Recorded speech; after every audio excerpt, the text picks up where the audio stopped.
Hi, everyone. As you know, my name is Desirae Haluk, and I own Clairant Services, which is a marketing agency for startups and small businesses.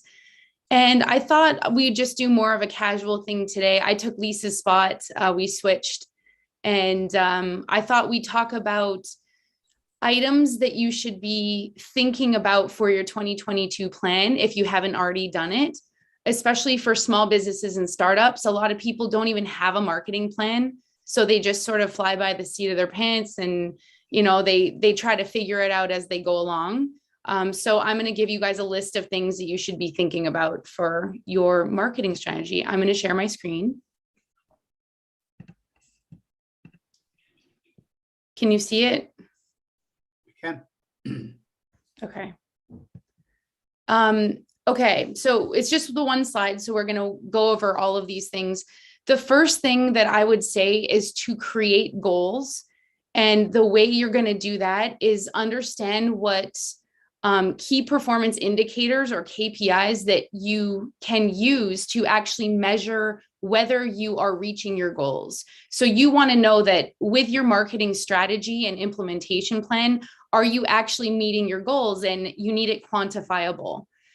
So different KPIs that you could actually use from a marketing perspective would be something like amount of contacts that you have on your list. It could be from your contacts, how many leads do you want to get out of those contacts? And then from there, it could be conversion rates. So how many of those leads are you converting into customers? And then it could also be revenue goals. And you can work backwards. So if you have a revenue goal for an annual revenue goal, you want to then break that into quarters. Then you want to break that into months, and then you want to break that down into weeks. So right now I'm working with Drew on a lot of this stuff, and it really does bring you clarity. And it's not so scary once you see, oh, okay, well, if this is my goal this week, and there's 52 weeks in a year, and that's going to create the success for the entire year, then I can, it's doable when you look at it from a week rather than just saying, oh my God, I have to get there in 1 year. So make sure that you break it down and don't just think, okay, by the end of the year, I have to get here. And then when you're come November, you're panicking because you didn't have a plan to actually reach those goals. So once you have that down, I would always write it down. So create a spreadsheet on Excel or something. Google or Gmail just do a Google Doc or something. Just make sure that you're writing it down so that you hold yourself accountable. The next thing I would say, if you don't already have one, create a brand guide for yourself. You don't necessarily have to hire somebody if you know what to do. But the reason why you need a brand guide is because you have to understand who you are as a brand and how to explain and describe the services and products that you offer. You also need a brand guide to know who you're targeting. Who is your target audience? How do you describe them? And then how do you find them? Where do they hang out? So make sure that you have a brand guide. This also helps you with a color palette for your logo, how to use your logo, making sure you don't have a dark logo on a dark background. And same with fonts, right? Like make sure that you're consistent with the fonts that you're using. So brand guides, I would say, would be the first thing that you would start with if you don't already have that.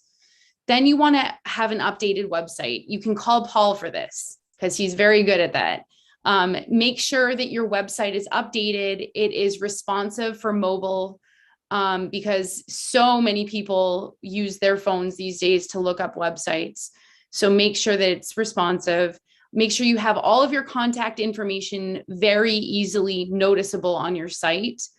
And somehow capture leads with pop-ups that say, do you want to, sign up for a newsletter or something like that so that you can capture their information. Once you have your website, you want to make sure that you claim your Google business page. A lot of us have not done that yet, but we need to make sure we're doing that. It is free. All you need is a Gmail. And just make sure that you fill out all of the fields that you possibly can.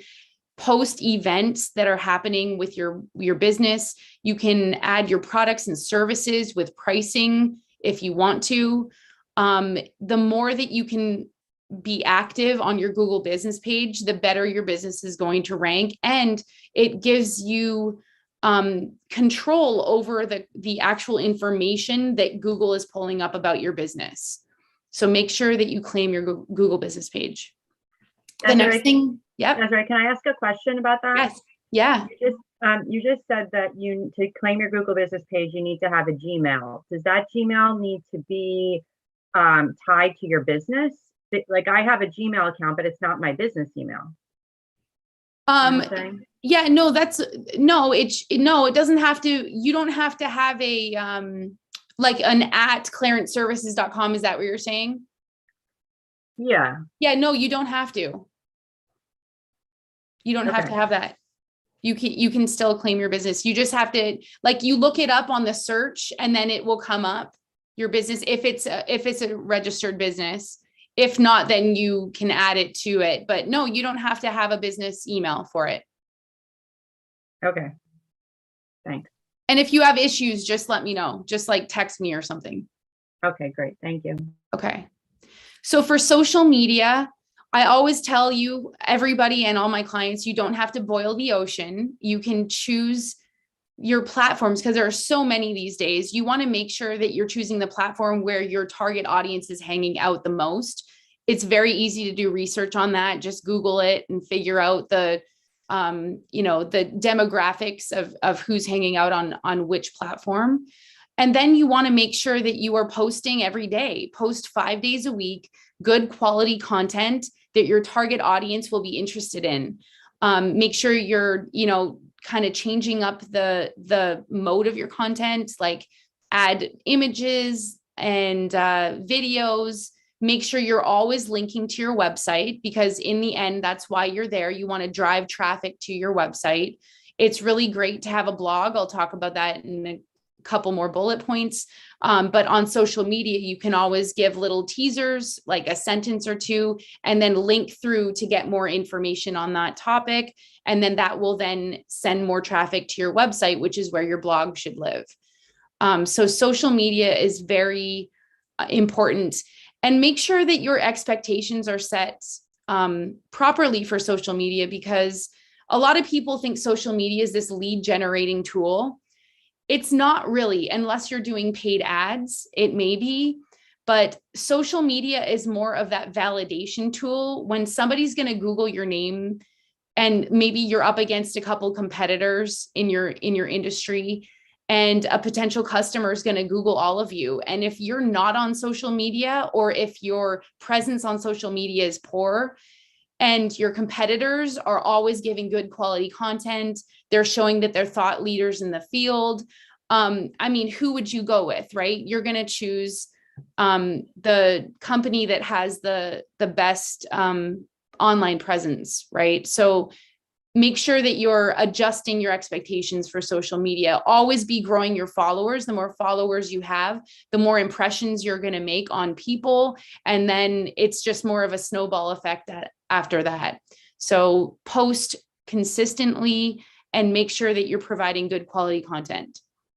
The next thing is building a list and managing your leads. So you want to make sure that with those goals that you set at the beginning of the year, you want to make sure part of that is building up your contact list. But then you have to identify how you're actually going to build up that contact list. So that might be, tapping into a database like Lead 411 or Zoom Info, where you have access to millions of people. You're using filters to find your target audience, and then you pretty much pay per contact. That's one way. Another way is purchasing lists. Another way is just straight up networking, just like what we do here. Maybe BNI groups, or just, trade shows are really good for that. So make sure that you have a plan and a way of managing your leads, and then add them to like a CRM so that you can actually organize them. The next thing is email marketing. So once you have a list and you've segmented your list, so you have your current customers and then you have your leads or your prospects, make sure that you are emailing them. Have a good schedule on, it could be once a week, it could be twice a month, it could be once a month, but just start somewhere and create some sort of newsletter that provides really good information, just like you're posting on social media. You want to make sure it's good quality information that you're giving for free to your target audience so that they, in the end, will trust you when they're ready to buy your products or services as a trusted brand, right? So make sure you're emailing. Very effective and very, very cost effective as well. The next thing you should be doing is blogging. Make sure you do some keyword research before you start your topics. There's a lot of tools for this. I use Uber Suggest. It's really great. It will give you topic ideas, keyword ideas, and just make sure that you're doing that consistently. I like to do it once a week for my clients. If you have to start with once a month, start somewhere. You don't have to, again, boil the ocean at the beginning, but you want to make sure you're starting somewhere. And blogging, another tip on blogging is it's really good to add the time it takes to read it. And I don't know if you guys notice on blogs these days that at the top, it'll say this piece will take you, 10 minutes to read or 2 minutes to read. And generally that's about 200 to 250 minutes, or I'm sorry, words per minute. So then just take your word count of your blog and divide it by 200 or 250. And then just add that to the top of your blog. And Google really likes that. They will rank a blog higher if they have that. That's a new 2022 part of their algorithms. And so blogging. As far as timing, that we are at the 10. So okay. If you want to have questions, I know people have questions. Okay. And then just backlinks. Everyone knows what backlinks are. Just, partner with somebody in your field or that complements your services or products, and then backlink with their websites. Trade links, and then always have a follow-up plan, because you can generate a lot of leads, but then what do you do with them after? So make sure you're following up, and that's it. Any questions? Yeah, I have one. So with social media, I know you said you always want to be linking back to your website, which is always true. But on Instagram, obviously, there's a bit of a no links. Yeah.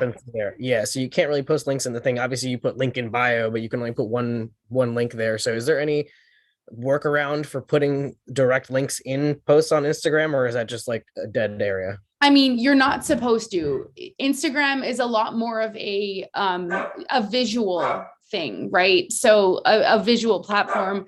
But I mean, you can still put your URL in there. It's just not linked.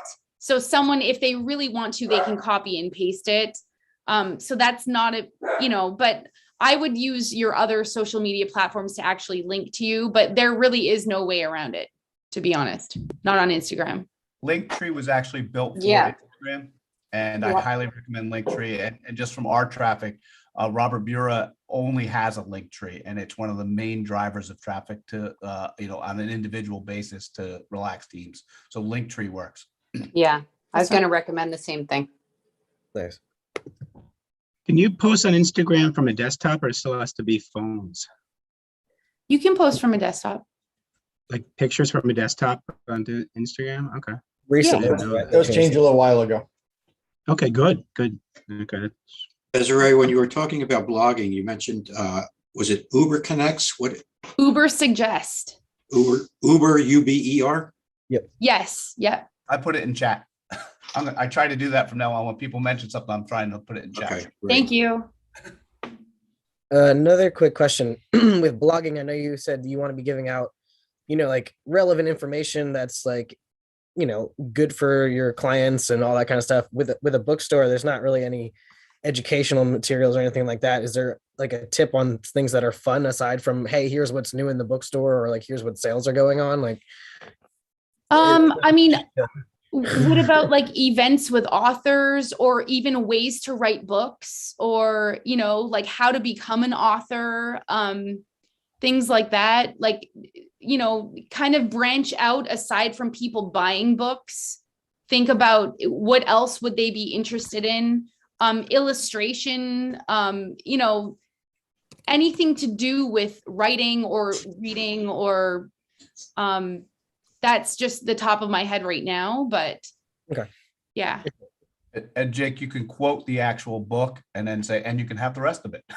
So Yeah. every Yeah, book has a favorite. quotes are great. Quote. Just look at the famous quote from the book and put that on the on your post. And even doing short bios about each of the authors, just like talking about their lives, and, you know, and then saying they wrote this book and this is about their life, kind of thing, right? So Good ones. featuring authors.